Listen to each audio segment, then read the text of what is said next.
जाटलैंड ते खालिस्तान दे विच कोई सिमिलैरिटी है? जाटों के साथ पिछले कुछ सालों में बहुत ज़्यादा अन्याय हो रहा है। प्रधानमंत्री ने जाटों के डेलीगेशन को बुला के कहा मैं जाट आरक्षण दूंगा। 2016 में जाट आरक्षण आंदोलन जो है शुरू हुआ हरियाणा में, तो सीधा गोली मार करके आर्मी के माध्यम से हमारे 30 से ज़्यादा बच्चों को शहीद किया गया। तो ये तिरस्कार दी जिहड़ी कहानी है एक जाटां दे नाल, हमें आप अलग कर रहे हो समाज से, हिंदू धर्म का आप हमें हिस्सा नहीं मानते। इसका मतलब जब 35 बनाम 1 का नारा दे रहे हो तो इनके टारगेट आज की तारीख में नंबर 1 तो हैं संघियों के मुसलमान, नंबर 2 हैं सिख, नंबर 3 है दलित और अब जाट और उसमें जोड़ दिए। और हमने तो इसका नक्शा भी जारी किया है। खालिस्तान से भी ये बड़ा आइडिया है एक तरीके से। जट ते जाट अलग अलग किवें होए? हिंदू जाट है, उसका मन ये हो रहा है कि भैया हम धीरे धीरे सिखों के साथ ही एक धर्म में आ जाएं, और सिखों में जाटों की बहुत अच्छी इज्जत है।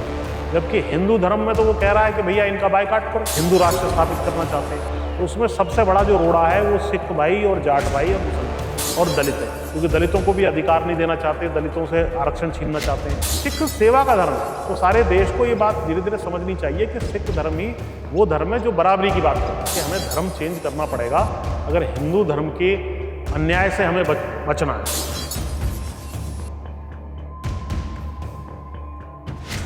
सत श्री अकाल, सतलुज टीवी वेख रहे सारे दर्शकों का स्वागत है। मैं कमलजीत कौर। सिख धर्म दुनिया का बेहतरीन धर्म है। एलन मस्क के वालों बनाए गए सॉफ्टवेयर AI ने भी यह गल कह दी है कि जो दुनिया के विच कोई बेहतरीन धर्म है वो सिख धर्म है। तो हरियाणा दे और वैसटर्न यूपी के जाट कम्यूनिटी के जोड़े लोग ने जाट ने वो भी सिख धर्म अपनाना चाहते हैं। पिछले कई महीनों तो एक लहर चली हुई है हरियाणा ते वैसटर्न यूपी के जाटां दे विच कि वो बार बार ये कहते हैं कि असीं सिख धर्म दे विच आउणा चाहुंदे हां, और एक शब्द बड़ा यूज़ करते हैं वो जाटलैंड। सिख धर्म दे विच आके वो वखरा जाटलैंड बनाउणा चाहुंदे ने, जाटलैंड की गल करते हैं। सो उन्हां दा सिख धर्म दे विच आउण दा जिहड़ा मकसद है वो की है और जाटलैंड की है, ਇਹਦੇ बारे अज असीं गलबात करनी है पुष्पिंदर सिंह जी दे नाल, जो खुद जाट कम्यूनिटी तो बिलोंग करते हैं। और बहुत सारिया वीडियोज़ इन्हां दियां सोशल मीडिया ते असीं देखदे हां, बहुत सारे इंटरव्यूज़ देखदे हां जो यह गल जोर दे के कहते हैं कि अमृतधारी होना चाहते हैं। सिख धर्म ही अजिहा धर्म है जो इन्हां नूं इन्हां दे मकसद जाटलैंड तक पहुँचा सकता है। सो पुष्पिंदर जी नाल खुल के अज गलबात करांगे, उन्हां दे दिल दे जिहड़े वलवले ने वो तुहाडे नाल साझे करांगे। पुष्पिंदर जी बहुत बहुत स्वागत है। सत श्री अकाल। सत श्री अकाल। सत श्री अकाल। ਤੁਸੀਂ ਸਭ ਤੋਂ ਪਹਿਲਾਂ ਤੇ ਮੈਂ ਤੁਹਾਨੂੰ ਇਹ ਪੁੱਛਣਾ ਚਾਹੁੰਦੀ ਹਾਂ ਕਿ ਤੁਸੀਂ ਜਾਟਲੈਂਡ ਦੀ ਗੱਲ ਕਰਦੇ ਹੋ, ਤੁਸੀਂ ਇੱਕ ਜਾਟਲੈਂਡ ਮੰਗਦੇ ਹੋ, ਔਰ ਬਹੁਤ ਲੰਬੇ ਸਮੇਂ ਤੋਂ ਜਿਹੜੇ ਸਿੱਖ ਕਮਿਊਨਿਟੀ ਦੇ ਲੋਕ ਨੇ ਉਹ ਖਾਲਿਸਤਾਨ ਮੰਗਦੇ ਨੇ। कि जाटलैंड ते खालिस्तान दे विच कोई सिमिलैरिटी है? जी, इससे पहले कि जाटलैंड और खालिस्तान पे आऊँ, पहले मैं ये कहना चाह रहा हूँ कि जाटों के मन में जाटलैंड की बात क्यों आई। उसके पीछे कारण ये है कि पिछले 10-12 साल से जाट जो एक बहादुर कौम है जिसने देश की रक्षा करने में बहुत ज़्यादा योगदान दिया है, चाहे देश की आज़ादी में बड़ी बड़ी कुर्बानियाँ दी हों या जो भी लड़ाइयाँ हुई हैं, चीन के साथ हुई हों, पाकिस्तान के साथ हुई हो, तमाम लड़ाइयों में आगे बढ़ चढ़कर देश की रक्षा करने का काम हमने किया है। उसके अलावा सन 60 के दशक में जब देश भुखमरी के कगार पे था और बाहर से अनाज मंगा करके हम अपने नागरिकों को खिलाते थे, तो हमने अपनी मेहनत से जो जाटलैंड आपने कहा, यानी कि वेस्टर्न यूपी हो, पंजाब हो, हरियाणा हो या राजस्थान हो, इसी जाटलैंड ने सारे देश का पेट भरने का काम किया।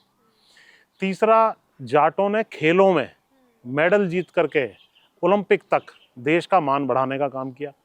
लेकिन जाटों के साथ पिछले कुछ सालों में बहुत ज़्यादा अन्याय हो रहा है, जो मैं आपको विस्तार से बताऊंगा, जिसकी वजह से हम लोग जो है ये जाटलैंड के मांग को उठाने के लिए और सिख धर्म अपनाने के लिए मजबूर हुए हैं। जाटलैंड की गल आपां कर ही रहे हैं ते ये चीज़ मैं क्लीयर करना चाहांगी कि जाटलैंड तुसी कोई वखरा देश मंगते हो, कोई वखरी स्टेट मंगते हो, क्यों कि जाटलैंड का मतलब रोड मैप की है? देखिए, जैसा मैंने बताया आपको कि जाटों के खिलाफ जो एक साजिश रची जा रही है और जाटों को जिस तरीके से बांटा हुआ है, इस विषय में जाटलैंड दी फाइनल सॉल्यूशन करके मैंने 8 पेज का एक लेख लिखा है, वो भी काफ़ी वायरल हुआ।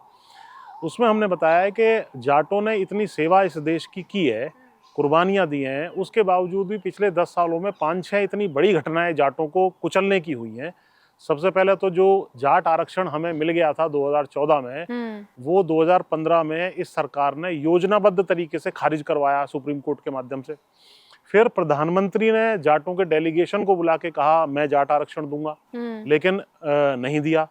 और उसके विरोध में 2016 में जाट आरक्षण आंदोलन जो है शुरू हुआ हरियाणा में, तो सीधा गोली मार करके आर्मी के माध्यम से हमारे 30 से ज़्यादा बच्चों को शहीद किया गया। हमारी जो लड़ने की स्पिरिट है उसको वो दबाना चाहते थे, उसको ख़त्म करने की बात की। उसके बाद खेती में हम लोग जो है आगे रहते हैं। मुख्य पेशा जो जाटों का है, चाहे वो सिख धर्म में हो चाहे हिंदू धर्म में हो, उनका जो है खेती मुख्य पेशा है। उसके लिए ये लोग जो है किस तरीके से 3 काले कानून लेकर के आए, वो ज़मीनों को हड़पने का और हमें खेती से बेदखल करने का, और हमारी जो जीविका है उसके ऊपर डायरेक्ट एक अटैक था, वो इन्होंने योजनाबद्ध तरीके से किया। इसी तरह खेलों में जिस प्रकार से हमारी बेटियां, जो पहलवान बेटियां थी, वो भी मुख्य रूप से जाट फैमिली से आती थी। वैसे तो वो सारे देश की बेटियां थी, सारे देश का मान बढ़ाने का काम किया, लेकिन जिस प्रकार से उनकी बेइज्जती लगातार भाजपा का एक सांसद पिछले 10-12 सालों से कर रहा था, उसके खिलाफ कोई एक्शन नहीं लिया गया। लखीमपुर खीरी में आपने देखा कि किस तरह से डायरेक्टली जीपों से कुचल दिया गया हमारे किसान भाइयों को। 750 से ज़्यादा किसान 2020-21 के आंदोलन में दिल्ली के चारों तरफ बैठ करके शहीद हो गए, लेकिन कोई सुनवाई नहीं हुई। उसमें भी किसानों में मुख्य रूप से चाहे सिख जाट रहे हों या हिंदू जाट रहे हों, यही थे। इसी तरह फौज में जो हमारा जाने का एक एवेन्यू रहता है, फौज में हम लोग बड़ी भर्ती होती है, चाहे वो जाट रेजिमेंट हो या सिख रेजिमेंट हो, उसको भी इन्होंने अग्निवीर एक योजना ला करके ध्वस्त किया कि भाई ये लोग जो है यहाँ पर भी इनकी ताकत खत्म करनी है। और अंत में पिछले साल जो हरियाणा का चुनाव हुआ, उसमें इन्होंने 35 बनाम 1 का नारा दिया कि 35 बिरादरी एक तरफ हो जाओ और जाट को हराओ। तो ये लोकतंत्र तो है नहीं।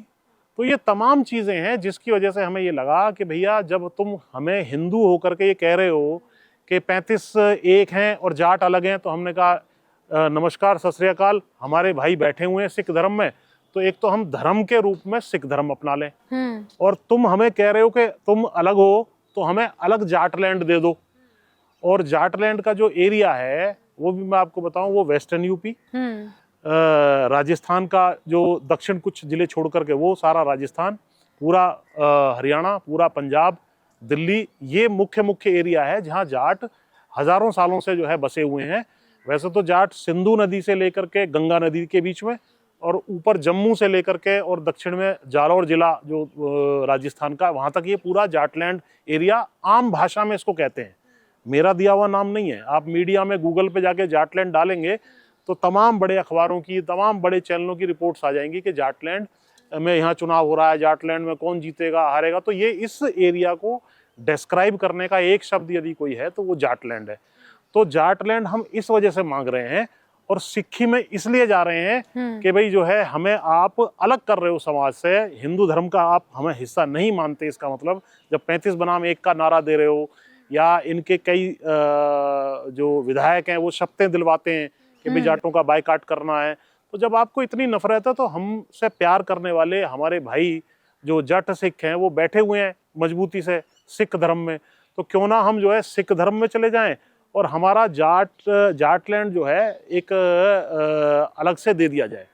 अब आपने प्रश्न किया कि जाटलैंड क्या अलग प्रदेश होगा या देश होगा या क्या होगा, इसका जवाब ये है, जाटलैंड जो है उसका फुल फॉर्म JAT, वो है जाट्स ऑटोनोमस टेरिटरी। जे से जाट्स, ए से ऑटोनोमस, टी से टेरिटरी और लैंड। तो जाटलैंड जो है अपने आप में एक अलग ऑटोनोमस टेरिटरी हिंदुस्तान में ही होगा, और हिंदुस्तान में ऑटोनोमस टेरिटरी का हमारे संविधान में प्रावधान है। इस संविधान के विरुद्ध कोई बात नहीं कही जा रही है, क्योंकि जाट एक सेपरेट रेस है, तो हमारा एक अधिकार है ये डिमांड रखने का। जैसे बोडोलैंड हमारे यहाँ है, गोरखालैंड की बात हमारे यहाँ होती है, ऐसी 10-12 ऑटोनोमस काउंसिल्स हैं, इसी तरह लद्दाख में भी हैं। तो ऑटोनॉमी जो है दी जा सकती है फेडरल स्ट्रक्चर के अंदर, इसमें कोई बुराई नहीं है। तो इस वजह से ये जो अत्याचार हमारे ऊपर हो रहे हैं, इसका मुकाबला करने के लिए हमने 2 रणनीति अपनाई कि अपने भाइयों के साथ एका करें जो सिख भाई हैं, और अपना अलग जाटलैंड मांगे।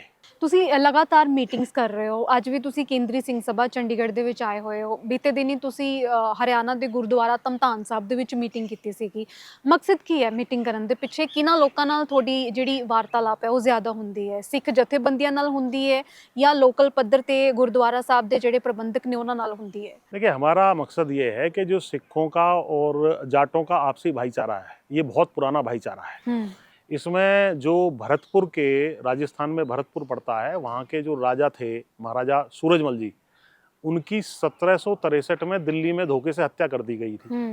उनके बेटे ने, जो महाराजा जवाहर सिंह थे, उनकी हत्या का बदला लेने के लिए सिख फौजों को बुलाया था, खालसा फौजों की मदद ली थी। उस वक्त भी जो अरदास हुई थी उसमें कहा था उन्होंने कि भाई मैं जो जवाहर सिंह है गुरु नानक के जी के भक्त हैं और अपने पिताजी की हत्या का बदला लेने के लिए जो है खालसा की मदद चाहते हैं।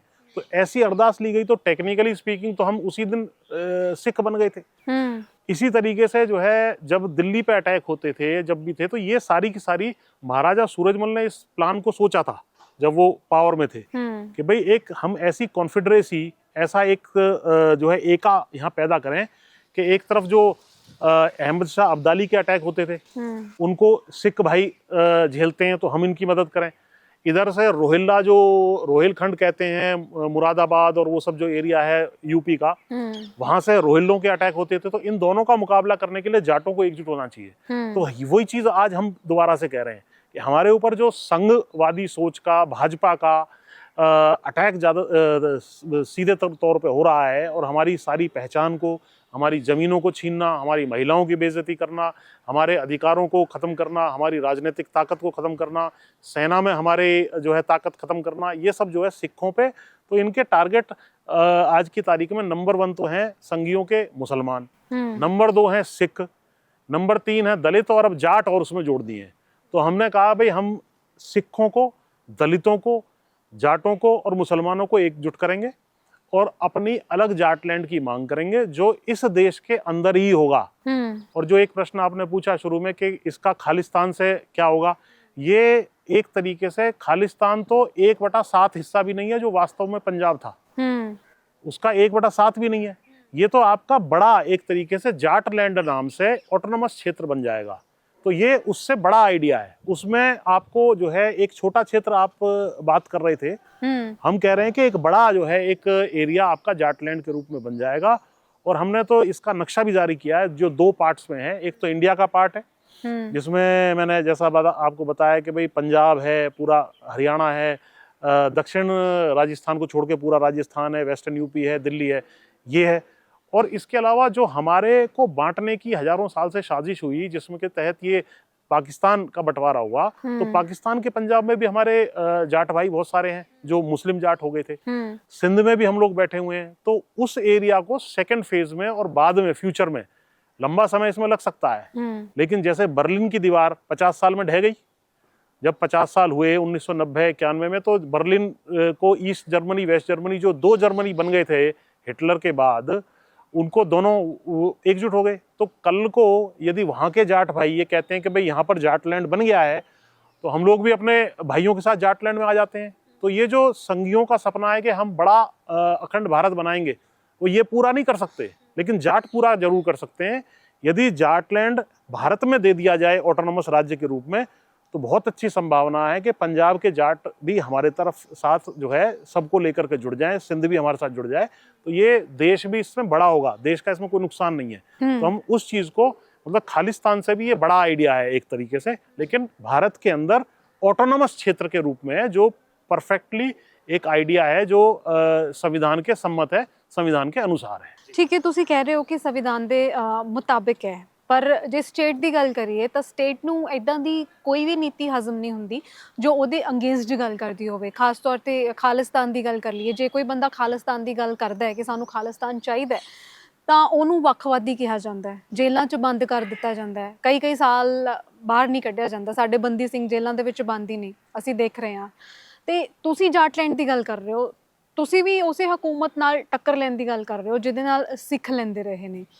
ਤਾਂ ਕੀ ਤੁਹਾਨੂੰ ਲੱਗਦਾ ਕਿ ਇਹ ਸੌਖਾ ਵੱਖਵਾਦੀ ਵੀ ਬਣ ਸਕਦੇ ਹੋ ਤੁਸੀਂ? ਤੁਹਾਡੇ ਲਈ ਤੁਹਾਨੂੰ ਗਲਤ ਤਰੀਕੇ ਨਾਲ ਪ੍ਰਚਾਰਿਆ ਵੀ ਜਾ ਸਕਦਾ ਹੈ, ਅੱਤਵਾਦੀ ਵੀ ਕਿਹਾ ਜਾ ਸਕਦਾ ਹੈ। हमने जब ये कहा कि हम इस देश के अंदर उल्टे पंजाब का, जो पाकिस्तान का पंजाब है और सिंध, उसको जोड़ना चाहते हैं, तो हमें अलगाववादी नहीं कहा जा सकता।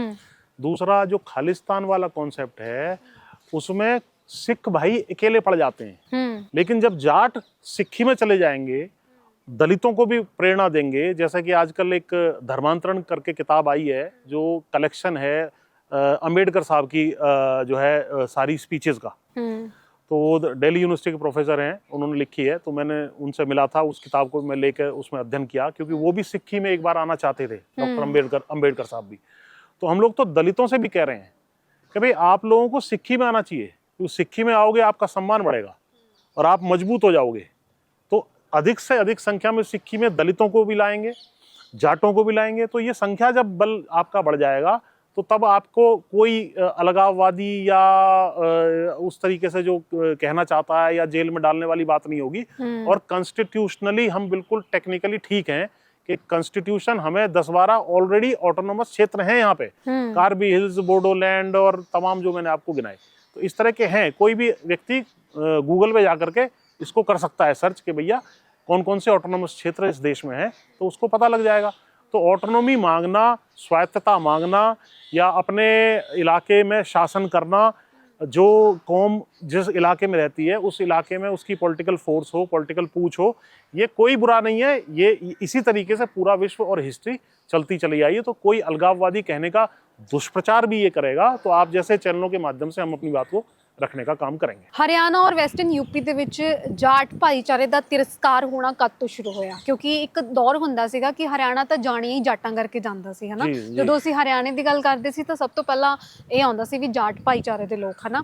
ਪਰ ਹੁਣ ਤੁਸੀਂ ਕਹਿ ਰਹੇ ਹੋ ਕਿ ਇੱਥੇ ਤੱਕ ਹਾਲਾਤ ਬਣ ਗਏ ਕਿ ਅਸੀਂ ਹਰਿਆਣੇ ਦੇ ਵਿੱਚ ਰਹਿਣਾ ਹੀ ਨਹੀਂ ਚਾਹੁੰਦੇ, ਅਸੀਂ ਵੱਖਰਾ ਜਾਟਲੈਂਡ ਬਣਾਉਣਾ ਚਾਹੁੰਦੇ ਹਾਂ। ਸੋ ਇਹ ਤਿਰਸਕਾਰ ਦੀ ਜਿਹੜੀ ਕਹਾਣੀ ਹੈ ਇਹ ਕਦੋਂ ਸ਼ੁਰੂ ਹੋਈ ਜਾਟਾਂ ਦੇ ਨਾਲ?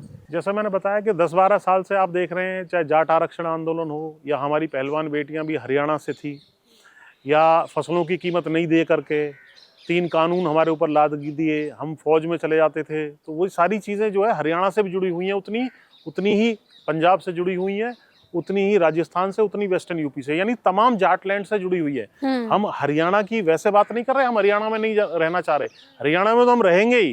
पंजाब में हम, जो पंजाब में रह रहा है पंजाब में रहेगा, वेस्टर्न यूपी में, राजस्थान में जो जहाँ है वहीं रहेगा, लेकिन ये ऑटोनॉमी मिलेगी, इसको एक स्वायत्तता मिलेगी, अपने आप शासन करने का हक, हुकूक मिलेगा, और इंटरफेरेंस इनका कम होगा। जो जिस तरीके की नीतियाँ गलत हमारे ऊपर थोपी जा रही हैं, हमारी ज़मीनें छीनने का, हमारी महिलाओं की बेइज्जती करने का, आरक्षण खत्म करने का, ये सब जो षड्यंत्र हमारे खिलाफ चल रहा है, उसका एक माकूल जवाब यही है कि हम लोग सारे के सारे, जो उस पेपर की मैंने बात की, जाटलैंड द फाइनल सॉल्यूशन, उसमें मैंने कहा है 3R, यानी 3R को हमें अलाइन करना है। हमें Jat as a race align होना है, एज अ रीजन, ये सारा रीजन हमारा है उस पर अलाइन होना है, एकजुट होना है, और एज अ रिलीजन भी आज हम हिंदू में भी हैं, मुसलमान में भी हैं, सिख में भी हैं, बिश्नोइयों में भी 90% जाट ही हैं। तो ये सारे के सारे रेखाएं मिटा करके हम सारे सिक्खी की चादर के नीचे जब मजबूती से आ जाएंगे, तो उससे हमारी ताकत इतनी ज़्यादा बढ़ जाएगी कि हमें ऑटोनोमस क्षेत्र शांति से मिल सकता है। और इस ऑटोनोमस क्षेत्र को देख करके हो सकता है पाकिस्तान के जाट भी कहें भाई हम जाटलैंड में ही अपने भाइयों के साथ, सिंध के जाट भी कहें हम जाना चाहते हैं। तो ये बड़ा कॉन्सेप्ट है, इसको समझने की संघियों को भी आवश्यकता है। जट ते जाट कहते हैं कि ਇੱਕੋ ਹੀ ਕਮਿਊਨਿਟੀ ਹੈ, ਦੋਨਾਂ ਦਾ DNA ਜਿਹੜਾ ਉਹ ਸੇਮ ਆ। ਫਿਰ ਇਹ ਜੱਟ ਤੇ ਜਾਟ ਦੇ ਵਿੱਚ ਵਖਰੇਵਾਂ ਕਿਵੇਂ ਪੈਦਾ ਹੋਇਆ? ਕਿਉਂਕਿ ਆਰੀਆ ਸਮਾਜ ਦੇ ਦੌਰ ਦੀ ਅਸੀਂ ਗੱਲ ਕਰੀਏ ਤਾਂ ਬਹੁਤ ਸਾਰੇ ਜਿਹੜੇ ਜਾਟ ਨੇ ਉਹ ਹਿੰਦੂ ਧਰਮ ਅਪਣਾ ਗਏ, ਹਿੰਦੂ ਧਰਮ ਦੇ ਵਿੱਚ ਆ ਗਏ, ਹੈ ਨਾ। ਤੇ ਇੱਧਰ ਪੰਜਾਬ ਦੀ ਗੱਲ ਕਰੀਏ, ਜੱਟ ਸਿੱਖ ਜਿਹੜੇ ਨੇ ਉਹ ਸਿੱਖ ਬਣ ਗਏ, ਹੈ ਨਾ। ਜੱਟ ਸਿੱਖ ਲੱਗਦਾ ਖਾਸ ਤੌਰ ਤੇ। ਫਿਰ ਇਹ ਪਾੜਾ ਕਿਵੇਂ ਪੈਦਾ ਹੋਇਆ? ਜੱਟ ਤੇ ਜਾਟ ਅਲੱਗ-ਅਲੱਗ ਕਿਵੇਂ ਹੋਏ? देखिए अलग अलग आज भी नहीं मानते। सन 1200 तक अगर आप कानूनगो की किताब है, कानूनगो की the history of the Jats, उसको पढ़ेंगे तो उनका कहना है कि सन 1200 तक जाट एक ही थे सारे, और कॉमन ब्लड था सबका। तो ब्लड तो आज भी वही है, लेकिन उसके बाद ये इस्लाम धर्म आया, फिर सिख धर्म आया, फिर बाकी जो है, तो ये जो है 2-3 विचारधाराओं में चले गए। और जब महाराजा रणजीत सिंह जी का शासन था या अंग्रेज़ों का शासन भी था, तो बड़ी संख्या में मेरे पास एक पत्र भी है जो चौधरी चरण सिंह जी ने नेहरू जी को लिखा था कि जब भी जाटों पे अन्याय हुआ है तो जाट कुछ ना कुछ जो है ऐसा काम कर सकते हैं, तो इसको जाटों को उस तरीके से चिढ़ाना या नीचा देखना ठीक नहीं है। तो आपको आश्चर्य होगा कि उन्होंने ये कोट किया उस लेटर में जो नेहरू जी को चौधरी चरण सिंह जी ने 1958 में लिखा था कि 1890 से 1930 के बीच में जो जॉइंट पंजाब था उसके 56%, 56% जाट्स सिक्खी में चले गए या थोड़े बहुत जो है कुछ मुस्लिम धर्म में भी गए। तो ये इसी वजह से गए। तो हमें जो है अब क्योंकि वो गए तो उसके बाद फिर इनको थोड़ा सा घबराहट हुई, और ये उसी दौरान उससे पहले ही ये दयानंद सरस्वती जो यहाँ पर आए थे उन्होंने सब अपना आर्य समाज में उनको जो है फैलाया, जिसकी वजह से जो जाट सिक्खी में और ज्यादा चले जाते वो धीरे धीरे रुक गया आर्य समाज के प्रचार प्रसार से। वो हमारा बहुत बड़ा नुकसान हुआ वास्तव में। अगर हम पहले ही एक धर्म में होते तो हमारी एकजुटता ज़्यादा मजबूत रहती और हमारा पॉलिटिकल और बाकी हक हुकूक जो है उसको ख़त्म करने की, अन्याय हमारे खिलाफ करने की, हमें कुचलने की किसी की भी हिम्मत नहीं होती। इस वजह से जो है हम अब इस चीज़ को दोबारा से रिवाइव करके एकजुटता पैदा करना चाहते हैं और इसको आगे ले जाना चाहते हैं। ਤੁਸੀਂ ਵੈਸਟਰਨ यूपी ਦੇ ਵਿੱਚ ਰਹਿੰਦੇ ਹੋ ਔਰ ਉੱਥੇ यूपी ਦੇ ਜਿਹੜੇ ਸੀਐਮ ਨੇ ਯੋਗੀ ਆਦਿੱਤਿਆਨਾਥ ਹਨਾ, ਘੱਟ ਗਿਣਤੀਆਂ ਦੇ ਲਈ ਉਹਨਾਂ ਦਾ ਕਿਸ ਤਰ੍ਹਾਂ ਦਾ ਰਵੱਈਆ ਸੀ, ਕਈ ਵੀਡੀਓਜ਼ ਵੀ ਵੇਖੀਆਂ ਨੇ, ਬਹੁਤ ਸਾਰੀਆਂ ਸਟੇਟਮੈਂਟਸ ਵੀ ਸੁਣੀਆਂ ਨੇ। ਔਰ ਵੈਸਟਰਨ यूपी ਦੇ ਵਿੱਚ ਮੈਂ ਜਾਣਨਾ ਚਾਹੁੰਦੀ ਹਾਂ ਕਿ ਜਾਟ ਕਮਿਊਨਿਟੀ ਮੈਜੋਰਿਟੀ ਦੇ ਵਿੱਚ ਹੈ ਜਾਂ ਮਾਈਨॉरिटी ਦੇ ਵਿੱਚ है और किस तरह ਦੇ ਹਾਲਾਤਾਂ ਦੇ ਵਿੱਚ रह रही है। देखिए यूपी में तो जाट ज़्यादा नहीं है, लेकिन वेस्टर्न यूपी के जो ज़िले हैं लगभग 25-26 ज़िले हैं उसमें जाटों की अच्छी खासी संख्या है, अच्छा खासा उनका वर्चस्व भी है।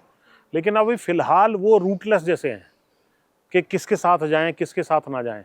लेकिन जब जाटलैंड की बात आती है और सिक्खी, जैसा ये अभी 2020-21 का आंदोलन हुआ दिल्ली में, उसमें सिखों के साथ जो एक तरीके से भूल भाल गए थे कि भाई पंजाब में सिख रह रहे हैं, ये रह रहे हैं, तो वो एकजुटता बनी उस आंदोलन से। चाहे वो 3 कृषि कानून तो हमने वापस करा ही दिए, लेकिन ये एकजुटता जो बनी है ये बहुत इंपॉर्टेंट है। आज भी आप जो है खनौरी बॉर्डर पे, शंभू बॉर्डर पे चले जाएं तो वहाँ पे हिंदू जाट भी बैठे हुए हैं, बाकी किसान भी बैठे हुए हैं। आज भी हम लोग यहाँ पर चंडीगढ़ में बैठे हुए हैं तो चंडीगढ़ में किसान भवन में एक मीटिंग थी MSP के ऊपर। तो ये भाईचारा जो है हमारा स्थापित होगा। लेकिन हाँ, वहाँ के जो जाट हैं वो निश्चित रूप से इन लोगों के साथ ही चलेंगे जहाँ पर भी वो चाहेंगे, चाहे राजस्थान के हों, वेस्टर्न यूपी के हों, पंजाब के हों या हरियाणा के। हरियाणा के विषय में जो आपने एक और प्रश्न पूछा था कि धमतान साहिब में एक हमने मीटिंग की थी अभी पिछले दिनों। हमने मीटिंग नहीं की थी, वो भाईचारा बनाने के लिए ही धमतान साहिब गुरुद्वारा और जो गुरुद्वारा प्रबंधक कमेटी है हरियाणा की, उनकी तरफ से खाप चौधरियों को और मुझे इनविटेशन दिया गया था कि आप लोग आए होला मोहल्ला के कार्यक्रम में। तो उस दिन हम वहाँ गए थे, उन्होंने हमारा बड़ा सम्मान किया और हमें ऐसा लगा कि हम अपने घर में आए, हम अपने भाइयों के बीच में आए और हमारा भाईचारा इसी तरीके से जो हम छोटी छोटी मीटिंग्स करेंगे इसी विषय में। आज भी हम यहाँ पर आए हैं, सिंह सभा के जो यहाँ पर मेंबरान है, संस्था है, उनसे हमारी मीटिंग अभी हुई है। यही बात आई है कि हमें भाईचारा आपसी बढ़ाना है और धीरे धीरे जो हिंदू जाट है उसका मन ये हो रहा है कि भैया हम धीरे धीरे सिखों के साथ ही एक धर्म में आ जाएं। और सिखों में जाटों की बहुत अच्छी इज्जत है, जबकि हिंदू धर्म में तो वो कह रहा है कि भैया इनका बायकाट करो, इनको 35 बनाम 1 करके खारिज करो, 35 एकजुट हो जाओ। हालांकि 35 एकजुट होकर के हमारे खिलाफ नहीं जाते, क्योंकि दलित हमारे साथ रहते हैं, हम उनकी रक्षा भी करते हैं, उनका साथ भी देते हैं, मुसीबत में वो हमारे साथ भी रहते हैं, हम उनके साथ रहते हैं। मुसलमान भाई हैं वो हमारे साथ हैं। तो अगर डेमोग्राफी भी आप मेरे से पूछेंगी कि इस एरिया की डेमोग्राफी क्या है, तो 18-20 करोड़ की इसकी पॉपुलेशन है। जो इंडिया वाला पोर्शन जाटलैंड का मैंने 4-5 राज्य बताए, और उसमें से लगभग 5 करोड़ के आसपास जाट हैं जो सारे धर्मों के हैं, हिंदू, मुस्लिम, सिख, बिश्नोई।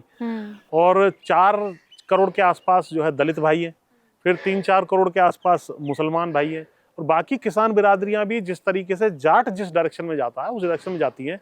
तो हमें आशा है कि बाकी जो हमारे भाई हैं जो हमारे साथ कंधे से कंधा मिलाकर रहते हैं समाज में, चाहे वो गुजर भाई हो या अन्य हो, यादव भी हैं यहाँ पर, तो वो सारे धीरे धीरे ये सोचने के लिए मजबूर होंगे। क्योंकि एक थ्योरी और है इनकी कि जो डोमिनेंट कास्ट जिस एरिया में है उसके खिलाफ ये काम करते हैं। जैसे जाटों के खिलाफ जाटलैंड में काम करते हैं, भाजपा संघ की मैं बात कर रहा हूँ, इसी तरह यूपी बिहार में इनके टारगेट पे यादव रहता है। महाराष्ट्र में मराठा, एंटी मराठा, गैर मराठा की राजनीति करते हैं। पटेल गैर पटेल की राजनीति गुजरात में करते हैं और आदिवासी गैर आदिवासी की राजनीति छत्तीसगढ़ और वहाँ झारखंड में करते हैं। तो ये हर जगह एक डोमिनेंट कास्ट को टारगेट करते हैं, उनमें आपसी जो है एक बंटवारा करते हैं धर्म के आधार पे, जाति के आधार पे, केवल अपनी सत्ता के लिए। और ये जो अपना हिंदू धर्म है वो केवल सबके ऊपर चादर बिछा करके कुछ सवर्णों का राज स्थापित वहाँ करना चाहते हैं और हिंदू राष्ट्र स्थापित करना चाहते हैं। तो उसमें सबसे बड़ा जो रोड़ा है वो सिख भाई और जाट भाई और मुसलमान है और दलित हैं, क्योंकि दलितों को भी अधिकार नहीं देना चाहते, दलितों से आरक्षण छीनना चाहते हैं। तो ये सारे यदि एकजुट हो जाते हैं तो इनका हिंदू धर्म का प्रोजेक्ट फ्लॉप हो जाएगा। और जैसे ही सिख दलित भाइयों की भी आंखें खुलेंगी, जैसे जाट भाइयों की खुल रही हैं कि भैया सिख ऐसा धर्म है जो आपको ज़्यादा सत्कार देता है, ज़्यादा सम्मान देता है, जो ज़्यादा बराबरी का धर्म है। हमारा जो सिख धर्म है भाई, उसमें कुर्बानी की बात है, सेवा की बात है। जब हम वहाँ बैठे हुए थे दिल्ली बॉर्डर पे, तो किसी मंदिर वाले ने आकर के थोड़ी हमें भोजन दिला, लेकिन सारा जो है इंतजाम किसने किया? सिख भाइयों ने किया। जब कोविड आया तो ऑक्सीजन किसने दिलाई? सेवा किसने की? सिख भाइयों ने की। तो सिख सेवा का धर्म है। तो सारे देश को ये बात धीरे धीरे समझनी चाहिए कि सिख धर्म ही वो धर्म है जो बराबरी की बात करता है। तो इसलिए अधिकतर संख्या में ये शुरुआत है जाटों की, जाट सिक्की में जाएं, उसके बाद धीरे धीरे बाकी लोग भी, दलित भाई भी हमारे साथ रहें, तो हम लोग एक नया भारत खड़ा करने में, बनाने में जो है कामयाब होंगे। ਤੁਸੀਂ ਬਾਰ-ਬਾਰ ਇਸ ਚੀਜ਼ ਤੇ ਜ਼ੋਰ ਦੇ ਰਹੇ ਹੋ ਕਿ ਸਿੱਖ ਧਰਮ ਅਪਣਾਉਣਾ ਚਾਹੁੰਦੇ ਹੋ, ਤੁਸੀਂ ਸਿੱਖ ਧਰਮ ਚਾਹੁੰਦੇ ਹੋ। ਇਸ ਦੀ ਸ਼ੁਰੂਆਤ ਕਦ ਤੋਂ ਕਰ ਰਹੇ ਹੋ? ਕਦੋਂ ਸਿੱਖ ਧਰਮ ਦੇ ਵਿੱਚ ਐਂਟਰ ਕਰੋਗੇ? इस विषय में ही हमारी धमतान साहिब में बैठक हुई थी। आज भी वही बैठक इस विषय में यहाँ करने हम चंडीगढ़ आए हुए हैं। तो इसमें एक मास मूवमेंट बनाना है। जैसे मैं आपको बता दूं, मैंने बताया आपको धर्मांतरण पुस्तक आई है जो बाबा साहब अम्बेडकर की है। तो उन्होंने सन 35-30 के आसपास कहना शुरू किया था कि हमें धर्म चेंज करना पड़ेगा अगर हिंदू धर्म के अन्याय से हमें बचना है। तो और जाकर के सन 56 में उन्होंने वास्तव में उस काम को किया। तो ये मास मूवमेंट बनाने की आवश्यकता है। अभी अवेयरनेस क्रिएट होगी, लोगों के बीच में हम जाएंगे और फिर जत्थे बना कर जाएंगे। एक एक दो दो नहीं जाएगा। देखिए, एक एक दो दो से कोई खास लाभ नहीं है, ये तो जत्थे बनेंगे। और एक बार जैसा मैंने आपको बताया कि 1890 से 1930 के बीच में 56% जाट 40 साल की पीरियड में चले गए। तो इसी तरीके की एक बार लहर आ गई तो ये लगभग सारे के सारे जाट चले जाएंगे। तो ये जब निर्णय हो जाएगा, खाप चौधरियों से भी हमारी मीटिंग बातचीत होगी इसमें। जो हरियाणा में खाप चौधरी हैं वो बड़े प्रभावशाली हैं, सामाजिक हैं, समाज के हर काम में जो है साथ देते हैं, सारे देश का साथ देते हैं, तो खेती किसानी का साथ देते हैं। उन लोगों से भी बातचीत करके यहाँ पर जो प्रबंधक कमेटियाँ हैं अपनी गुरुद्वारे की, तो पहले हम इसमें कुछ मीटिंग्स करेंगे जिसमें सिख भाई, जाट भाई, दलित भाई आएँ और एक भाईचारे वाली बात करें। फिर वहां से, क्योंकि धर्म परिवर्तन एक पर्सनल मामला भी होता है और आसानी से आदमी उस डायरेक्शन में नहीं जाता, ये भी बात हमें समझनी पड़ेगी। इसके लिए सोचना, विचारना, मन बनाना, इसमें कई वर्षों का समय लग जाता है। उसके बाद फिर हम इसमें मूव करेंगे। इसमें भी कुछ चीजें जैसे आती हैं, कुछ लोग कहते हैं कि भाई हम जो है सहजदारी सिख वाला है, कि कुछ लोग कहेंगे हम सहजदारी, हम ज्यादा केश वो नहीं करना चाहते, या पगड़ी बांधना हमारे लिए अभी वो नहीं है, संभव नहीं है, जो भी है। तो वो भी सिख धर्म ओपन है उसके लिए। मेरी जो इन लोगों से बात हुई है सबसे, तो इस तरीके से लेकर के हम इसको आगे बढ़ाएंगे। अब देखते हैं कि किस तरह का रेस्पॉन्स आगे आता है, लेकिन अभी तक बहुत पॉजिटिव है। सारे जाटों ने, मतलब जहां भी हमारी बात हो रही है कि साहब सिख धर्म में जाना चाहिए, वहीं एकजुटता बना करके और संघी ताकतों का मुकाबला करना चाहिए, अपना जाटलैंड अलग बना लेना चाहिए ऑटोनोमस क्षेत्र के रूप में, इसी देश के हिस्से के रूप में। ठीक है पुष्पिंदर जी, बहुत बहुत शुक्रिया ਸਾਡੇ ਨਾਲ ਜੁੜਨ ਲਈ। धन्यवाद।